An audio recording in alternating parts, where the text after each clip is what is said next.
Breaker! Sarah! The crash site looked bad, but as far as I could tell, the wreck was empty.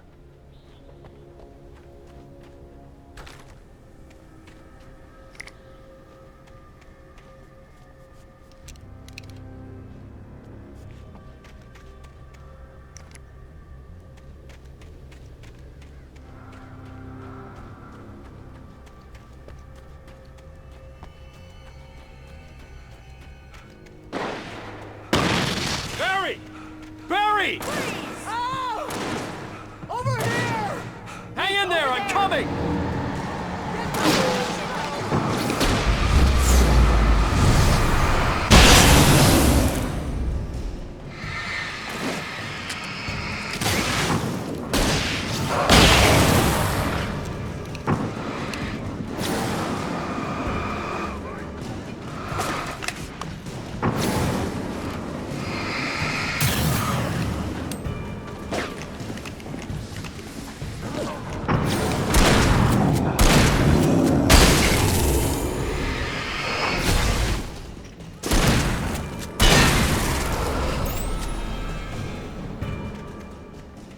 You know when to make an entrance, Wake. We were ready to make like Butch Cassidy and the Sundance Kid. I have a different ending in mind. Yeah, I'm fine. Thanks for asking. I knew you'd be all right. How's that? The flaming eye of Mordor? Ah, laugh it up, funny man. Didn't we have somewhere to go? Weaver will meet us at the dam.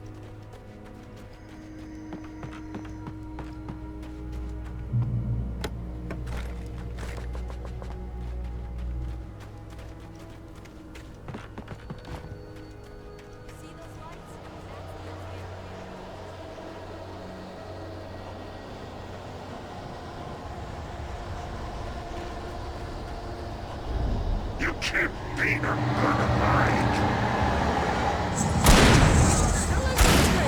It's everywhere!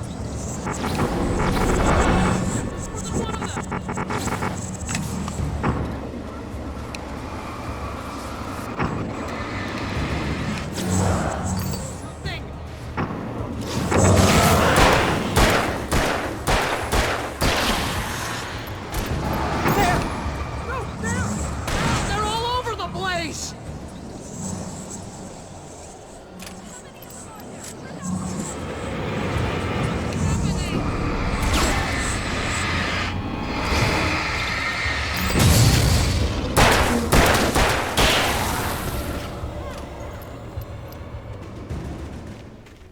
Was that it? Are we safe? That was... wow. I think we're okay.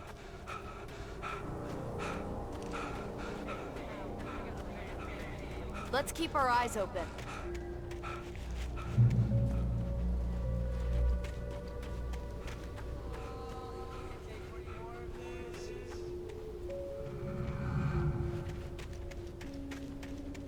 Wake, call the elevator. I'm keeping watch. I think I hear something moving around.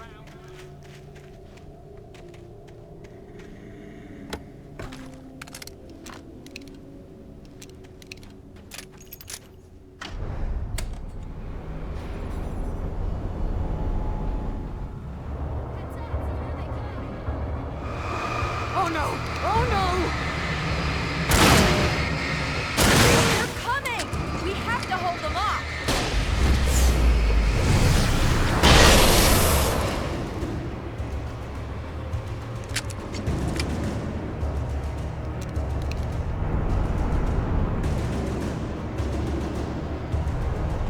Oh no!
button.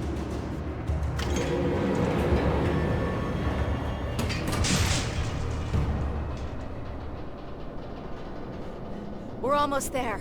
There's an entrance into the dam at the top. What's the plan, Wake? Well, Weaver's crazy, but she's got something Zane left behind. Something to fix this.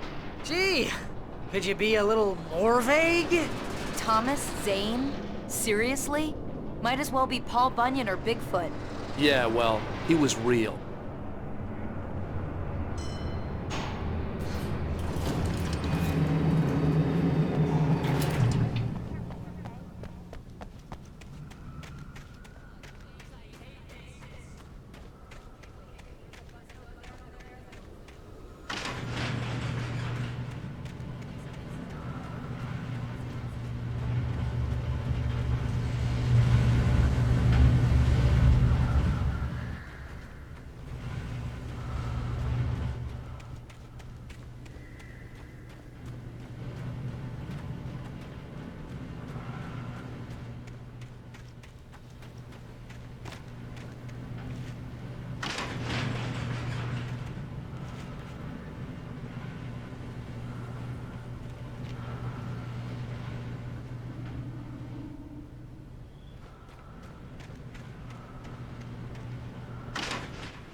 To the dam through here. What's happening? You guys go ahead and find Weaver. She should be in the dam now. I'll have to make it alone through the top. Please, be careful. I'll take good care of Barry, Wake. You just...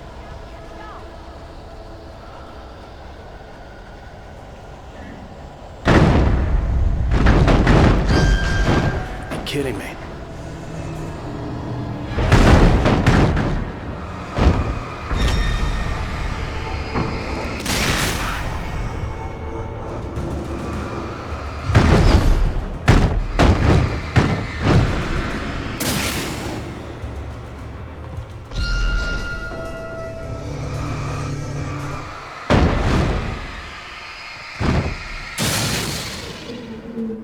Down, boy.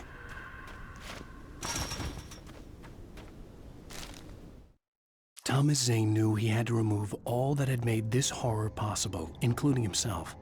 That was the only way to banish the dark presence he had unleashed and now looked at him through the eyes of his dead love. But he also knew that despite his best efforts, it might someday return. So even as he wrote himself and his work out of existence, he added a loophole as insurance, an exception to the rule. Anything of his stored in a shoebox would remain.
hobby or a job. I was ridiculously outnumbered. The searchlight could even the odds.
Fishing can be a hobby or a job. I was ridiculously outnumbered. The searchlight could even the odds.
You will go no further.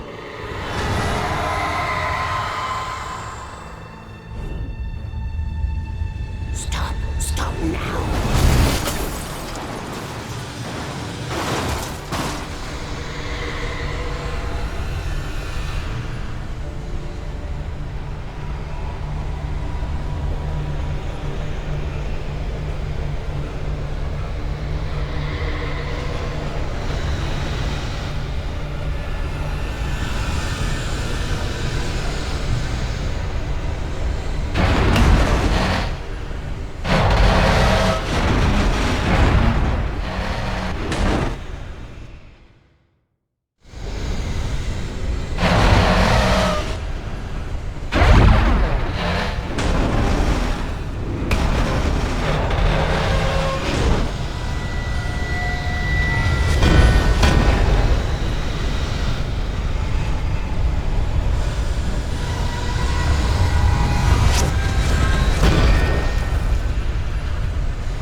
You made it.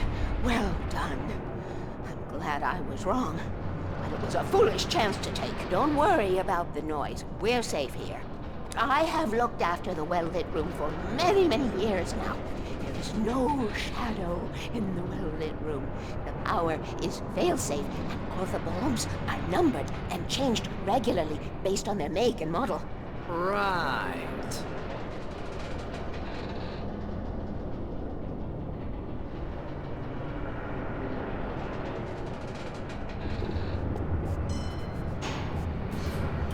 There's an old army base at Raid Cove Point, north of here. It was active during the Second World War. They operated here back then. They must have built this. Yes, they did. It's my place now.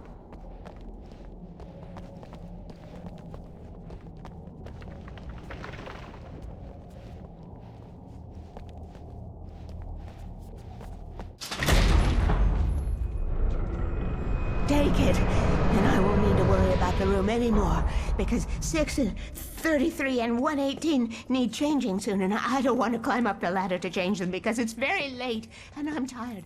And if you take it, I won't have to do that anymore.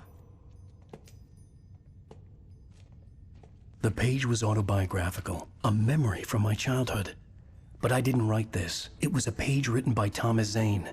None of them were supposed to exist anymore. Alan, 7 years old, would fight sleep to the bitter end. When he did sleep, he soon woke up, screaming, the nightmares fresh in his mind. One evening, his mother, sitting by his bed, offered him an old light switch. She called it the clicker, and flicking the switch would turn on a magical light that would drive the beast away. To imbue the talisman with all possible power, she added that it had been given to her by Alan's father. Alan never knew him, and anything of his took on mythical proportions in his mind. With the clicker firmly in his hand, Alan finally slept like a baby. Now, almost 30 years later, Alan thought of this as he stood on the rim of Cauldron Lake, the clicker in his hand.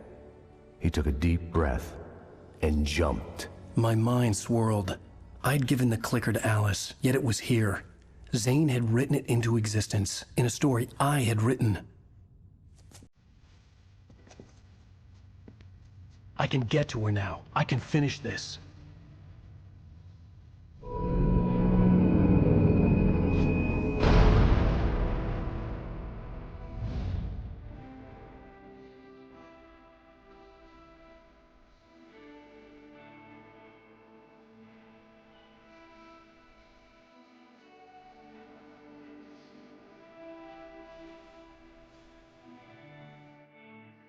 Previously on Alan Wake, I wrote a horror story that has come true. Thomas Zane did the same in the 70s. You will go no further. If I continue like the Dark Presence wants me to, the story I'm writing won't save Alice. It's a horror story. No one will survive. You knew Zane! Thomas Zane! You're the Lady of the Light in the song! He left something behind to help me. The clicker. Alan thought of this as he stood on the rim of Cauldron Lake, the clicker in his hand. He took a deep breath and jumped. I can get to her now. I can finish this.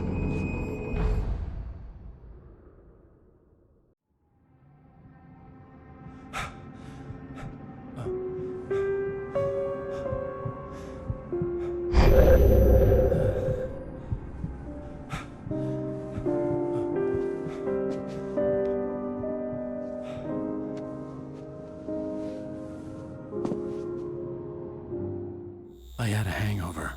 My head was about to explode and the light hurt my eyes. I needed my sunglasses and painkillers to dull the pain. In one of my finer moments of self-deception, I swore to quit drinking.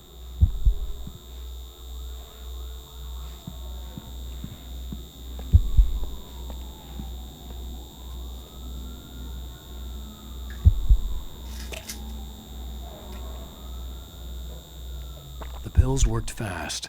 The prospect of being awake started to seem bearable again.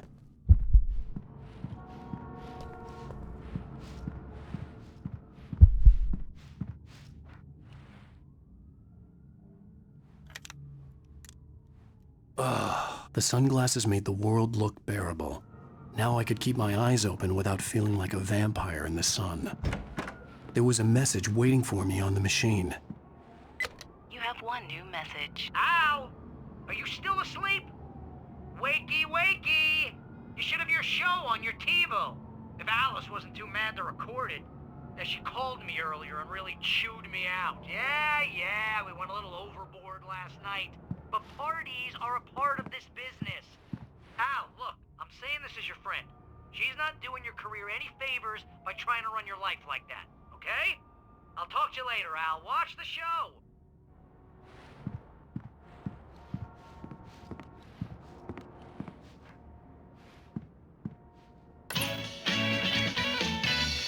Ladies and gentlemen, welcome back to the Harry Garrett Show. Thank you. Thank you, everybody. We have a great show tonight. I've been talking with the best-selling author Alan Wake about his new book, The Sudden Stop.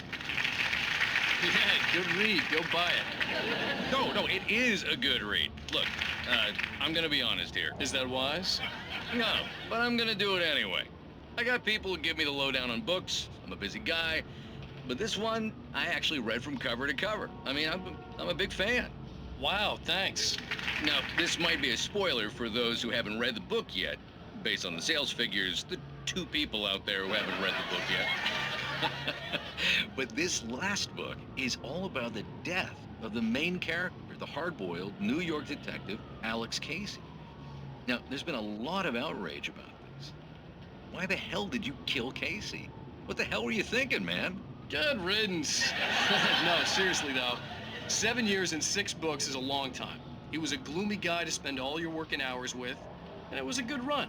But it's time to explore new things. My next book will be a departure from the old for me. You selfish bastard, always thinking of yourself. Well, you've certainly given us a lot of entertainment over the years.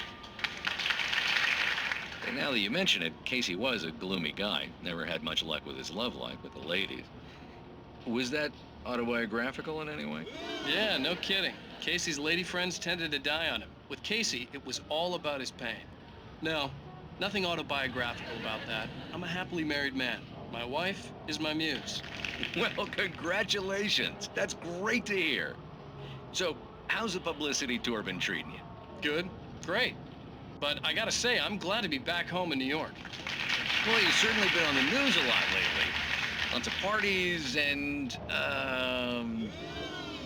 you got into a fight with some paparazzi. Oh, man. Well, that guy was really in my face. I lost my temper. I know that wasn't cool. You are famous for that temper. Well, I did also write several books. Well, your latest novel is called The Sudden Stop, and it's in bookstores now. Go get it. That means the 2 of you out there who haven't bought it yet. Ladies and gentlemen, that's all we have for you tonight. I want to thank all our guests for the evening. Alan Wake, Sam Lake. Once more, do the face for us, Sam. And our musical guests, Poets of the Fall. Thank you. At least I'd been funny. I told myself I could live with that. Hey, honey. Did you watch the show? I didn't say anything stupid, if that's what you want to know. Okay, Grumpy. You want an aspirin or something? Are you going to start with me about drinking now? You know what? Go back to sleep, Alan.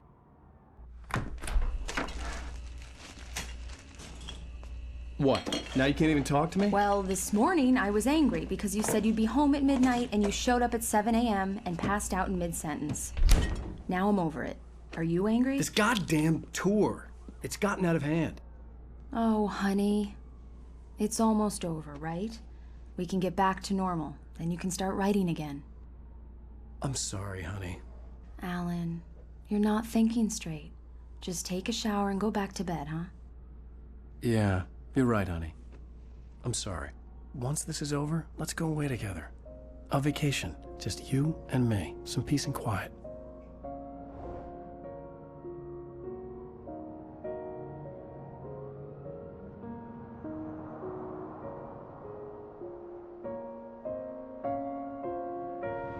Somehow, the clicker was the key to the cabin.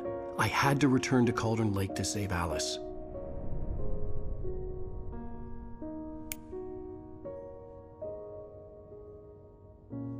I'm going back to the lake to finish this.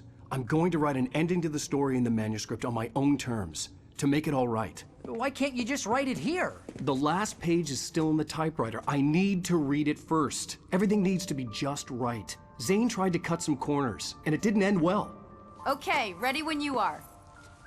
I'm sorry, Sarah, but I need to do this alone. Barry, take her gun. Miss Weaver, close the door when I leave.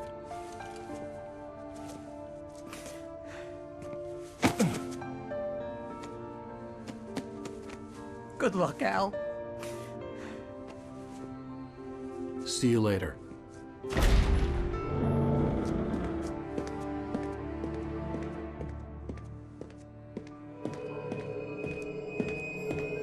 When I got out, it was warm and sunny.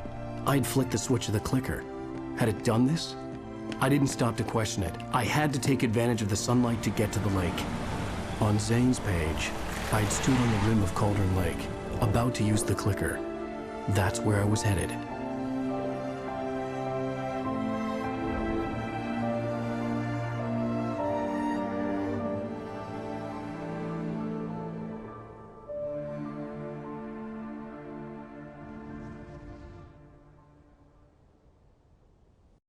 Alone, in daylight, surrounded by the beauty of the Pacific Northwest landscape, it was hard not to let doubt creep in one last time.